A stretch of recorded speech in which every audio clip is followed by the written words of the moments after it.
Hola a todos y bienvenidos a Biología de Tranquis. Esta temporada estamos cerrando el tema de la muerte, o mejor dicho, del envejecimiento. Nos ha llevado unos cuantos episodios, pero por el camino hemos hablado de un montón de temas esenciales para entender mucha parte de la biología, así que es tiempo bien utilizado. La semana pasada estuvimos hablando de las causas a nivel celular. Vimos que nuestras células no son inmortales. Incluso las células madre que se encargan de ir reparando nuestros tejidos y órganos tienen fecha de caducidad incorporada en forma de telómeros que se acortan cada replicación. Además, nuestras células tienen programas incorporados que las ponen en un estado inactivo de senescencia cuando los telómeros se acaban o la célula sufre daños por otras razones. Este tipo de sistemas limitan la capacidad de nuestro cuerpo para repararse indefinidamente y hacen que nuestra funcionalidad decaiga con el tiempo. Esta semana seguimos con una serie de preguntas que surgen a partir de esto. ¿Por qué existen estos límites? ¿Por qué envejecemos a la velocidad a la que lo hacemos? ¿Por qué no lo hacemos más rápido o más despacio? Son preguntas profundas, interesantes y que no tienen una respuesta segura. Hay mucha gente muy dedicada trabajando en estas cosas, pero a día de hoy no existe un consenso sobre el tema. Es frustrante no tener respuestas a preguntas tan importantes y que parecen tan básicas, pero existen hipótesis, y hoy voy a hacer lo que pueda para pintaros un cuadro del paisaje científico que existe. Y para intentar centrarnos un poco, voy a estructurar esto en base a una pregunta que está en el corazón de muchas de estas discusiones. ¿Tienen el envejecimiento y la muerte valor evolutivo? ¿Venimos con fecha de caducidad por obligación? ¿O estamos programados para deteriorarnos? Este parece un concepto sorprendente, y si os parece que es absurdo pensar que nos morimos porque queremos, y que de alguna forma eso podría ser favorable a nivel evolutivo, estáis en muy buena compañía. Las ideas tradicionales y bien establecidas sobre el envejecimiento y la muerte pertenecen a la escuela de pensamiento que dice que obviamente la evolución va a favorecer que los seres vivos vivan el mayor tiempo posible, lo más saludablemente posible, para reproducirse lo máximo posible. Esto maximiza su eficacia biológica, que como vimos en los episodios de biología evolutiva es la principal medida que usamos para evaluar quién va ganando en el gran juego de la evolución. Así que según estas teorías, si envejecemos, es porque tiene que haber razones que soslayen de alguna forma la selección natural. La base de las hipótesis que plantean el envejecimiento como algo no adaptativo, algo sin valor evolutivo, es que la vejez es un lujo que nos permitimos los humanos, pero que en la naturaleza no es tan común. La mayor parte de los organismos van a morir mucho antes de sufrir el impacto de la senescencia celular debido a depredadores, parásitos, enfermedades, accidentes, heridas, frío, hambre, etc. Dada una especie específica, valga la redundancia, habrá una esperanza de vida típica dependiendo de su tamaño, forma de vida, medio ambiente y otra serie de factores. Imaginémonos una especie de rata con una esperanza de vida aproximada de 3 años, por ejemplo. La mayor parte de la reproducción en esta población está ocurriendo por debajo de los 3 años, porque un animal muerto no se reproduce nada. Y esto quiere decir que la selección natural es ciega, o al menos miope, a lo que ocurre después de los 3 años. Por ejemplo, imaginemos un alelo, una variante genética, que hace que a una rata le dé una artritis brutal, pero solo tiene efecto a partir de los 5 años de edad. La mayor parte de las ratas vivirán su vida hasta más o menos los 3 años. Su eficacia biológica estará por tanto determinada por los alelos que afecten a lo que hayan hecho estos 3 años, pero no por este alelo de la artritis. El 90% de las ratas que lleven este alelo no llegarán a los 5 años, no vivirán lo suficiente para sufrir sus efectos negativos y por tanto lo transmitirán alegremente a sus descendientes, así que la selección natural no tendrá oportunidad de eliminarlo. Según la hipótesis de la acumulación de mutaciones, el envejecimiento está causado por estas mutaciones que tienen efectos negativos, que normalmente no llegan a notarse porque para el momento en el que deberían actuar, al animalillo ya se lo comió un pájaro o un coyote o algo así. A medida que pasan los miles y millones de años, estas mutaciones se van acumulando, y cuando un organismo supera la esperanza de vida esperable, empiezan a caer todas sobre él, y lo dejan tan maltrecho que si no se lo comió un pájaro antes, ahora seguro que sí. Ahora todos vemos el efecto de esas mutaciones en nuestros ancianos, y nos parecen algo que le pasa a todo el mundo tarde o temprano. Pero si fuéramos seres humanos primitivos, quizá viviríamos hasta los 40 o 50 años, y la gente verdaderamente anciana sería algo muy raro. Una segunda hipótesis construye sobre este principio de que la selección natural es ciega a lo que pasa después de la esperanza de vida mayoritaria. Y es que si lo negativo no perjudica, lo positivo tampoco confiere beneficio. Una clave importante para entender la evolución es que los mejores genes, entre comillas, los que te dan más fuerza, más atractivo, más salud de hierro, no son siempre los que resultan en una mayor eficacia biológica necesariamente. Pongamos por ejemplo 2 ratas, creadas por 2 parlamentos de genes diferentes. Una de estas ratas es un magnífico ejemplar. Es musculosa, es atractiva, es inteligente, tiene una larga melena rubia que ondea el viento de forma épica. Si tuviera una espada mágica probablemente podría protagonizar 3 o 4 discos de algún grupo de metal de los 90. Y tampoco envejece. Si la dejas sola en una jaula podría vivir 3000 años fácilmente. Sobre la otra rata nadie va a escribir canciones. Es una rata normal y corriente. Un poco despeluchada, un poco barrigona, y durará 5 años con suerte. Ahora bien, el problema de ser esta primera rata es que ser épica cuesta mucha energía. Energía que no va destinada a reproducirse. Así que esta rata épica tiende a crear de media una camada de ratas épicas cada año. Mientras tanto, la rata mediocre ha dedicado muchas más energías a reproducirse a cambio de dedicar menos energía a todos esos mecanismos que reparan constantemente nuestras células. Esto hace que su cuerpo acumule daño y envejezca, pero a cambio aprovecha bien su tiempo sobre la Tierra y crea de media 2 camadas de ratas mediocres por año. Si medimos la eficacia biológica sobre el total de la vida de cada una, la rata épica gana por goleada con 3000 camadas contra 10. Sin embargo, el mundo real no es una jaula. Está lleno de peligros, y la rata épica no tiene esa espada mágica al fin y al cabo. En este mundo cruel, ambas ratas, la épica y la mediocre, mueren a los 3 años porque se las come una lechuza, se hielan en invierno o pillan un parásito. En esta situación, de repente, la rata mediocre tendrá el doble de eficacia biológica que la épica, habiendo producido 6 camadas contra 3 en esos cortos 3 años de vida.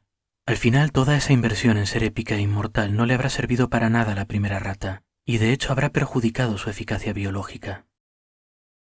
Según esta hipótesis, entonces, nuestros cuerpos son prescindibles, y la falta de envejecimiento viene con un precio energético y evolutivo que en general no merece la pena. Es decir, obviamente, si nos preguntan a nosotros, merece mucho la pena vivir para siempre, o al menos unos añitos más. Pero la evolución es un juego de frías matemáticas. La selección natural favorecerá los parlamentos de genes que creen cuerpos que no malgasten energía en mantenimiento a largo plazo, que simplemente se aseguren de que el cuerpo que fabrican se mantenga bien sano y fuerte durante la esperanza de vida habitual del organismo en la naturaleza. Lo que ocurra después ya no es su problema. Esta idea de que no envejecer tiene costos asociados es algo con lo que se juega mucho dentro de esta escuela de pensamiento. Un ejemplo muy claro de cuáles podrían ser estos costos lo vimos el episodio anterior. Hacer inmortales a nuestras células madre y no limitar su vida útil mediante los telómeros podría alargar nuestra vida al permitir a nuestros tejidos reparar más daños, pero quizá vendría acompañada de un aumento radical en el riesgo de cáncer. Otra hipótesis se basa en algo de lo que hemos hablado varias veces en los episodios de la herencia y biología evolutiva. Un único gen puede tener efecto en varios rasgos físicos y procesos fisiológicos de un organismo. Y no siempre tienen que ser todos buenos o todos malos. Según esta hipótesis, es posible que algunos de nuestros genes sean importantes para procesos que ocurren durante los buenos años de nuestra vida, pero que empiezan a molestarnos en los malos. Como vimos antes, la selección natural se fijará en la parte buena que ocurre en los años importantes, mientras que la parte mala que ocurre cuando la mayoría de los organismos ya están muertos no tendrá demasiado impacto. Estas hipótesis entonces plantean el envejecimiento como una inevitabilidad, o quizá un subproducto de otros procesos de selección natural. El campo de la biología del envejecimiento no tiene mucho consenso científico, la verdad, pero en general esta puede considerarse la visión mejor establecida. Así que si queréis quedaros con una hipótesis que atraiga pocas miradas raras cuando se la contéis a alguien en un bar, elegid una de estas.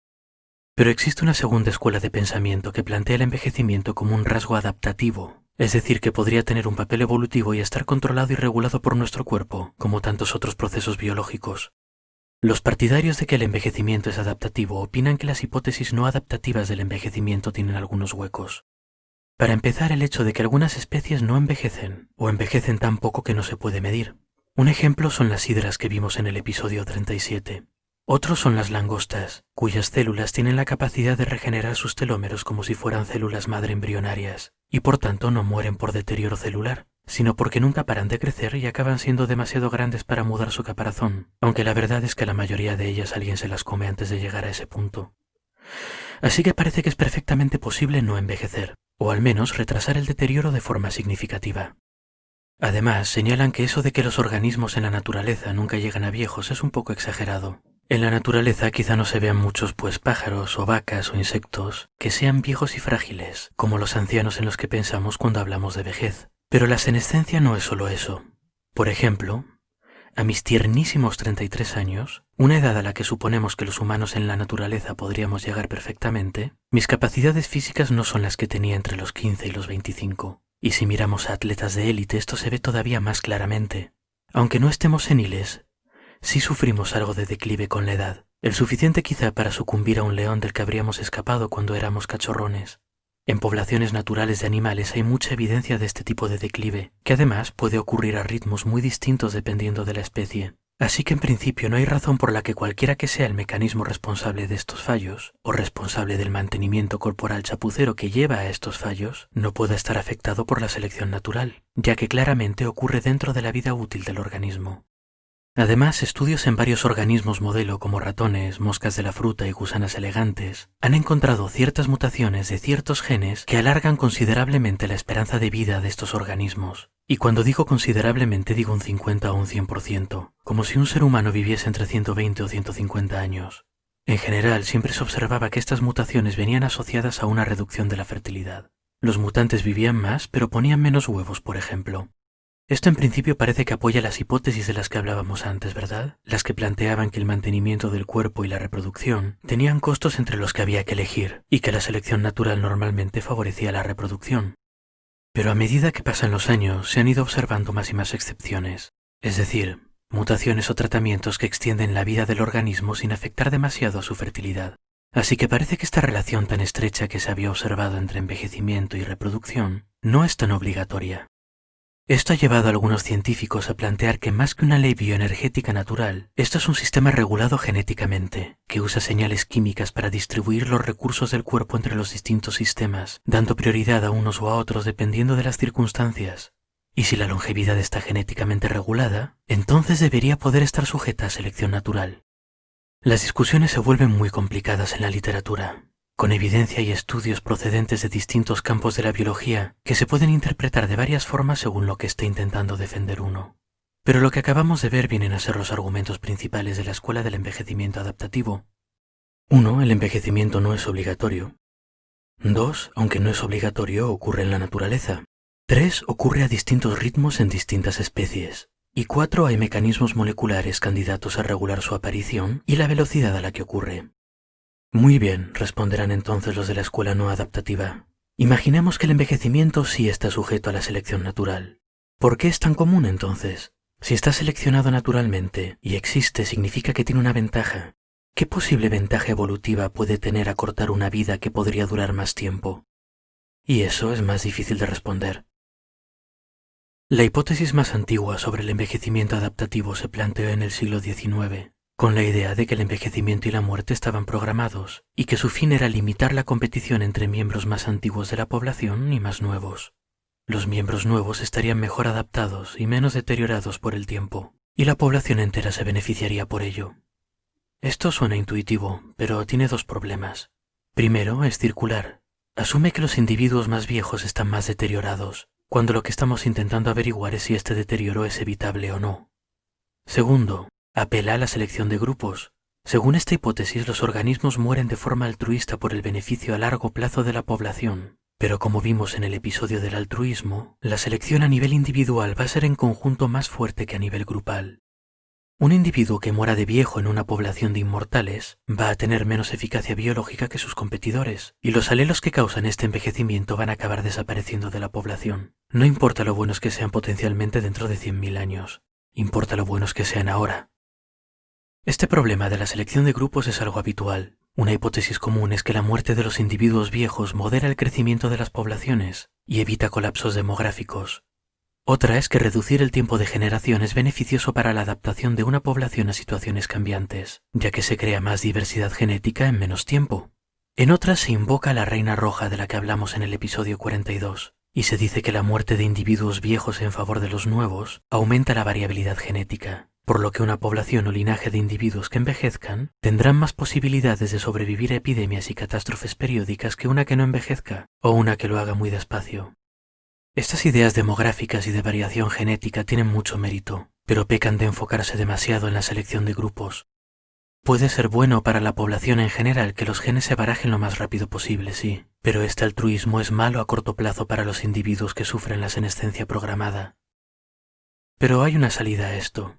Si os acordáis del episodio del altruismo, hay una forma de justificar comportamientos desventajosos mediante el concepto de eficacia inclusiva. Si en vez de fijarnos en los individuos nos fijamos en los alelos, el sacrificio altruista de un organismo que porte el alelo X puede funcionar si favorece a otros organismos que porten ese mismo alelo X, lo cual es más probable cuanto más emparentados estén. Según estos modelos, porque son modelos matemáticos, los alelos de envejecimiento funcionarían de forma parecida a los intermediarios sexuales de los que hablamos en el episodio 41. El alelo X de envejecimiento hace que sus portadores mueran antes, lo cual en ambientes con recursos limitados hace que deje de competir con individuos más jóvenes que portan el mismo alelo, pero que de media son más eficaces que sus padres.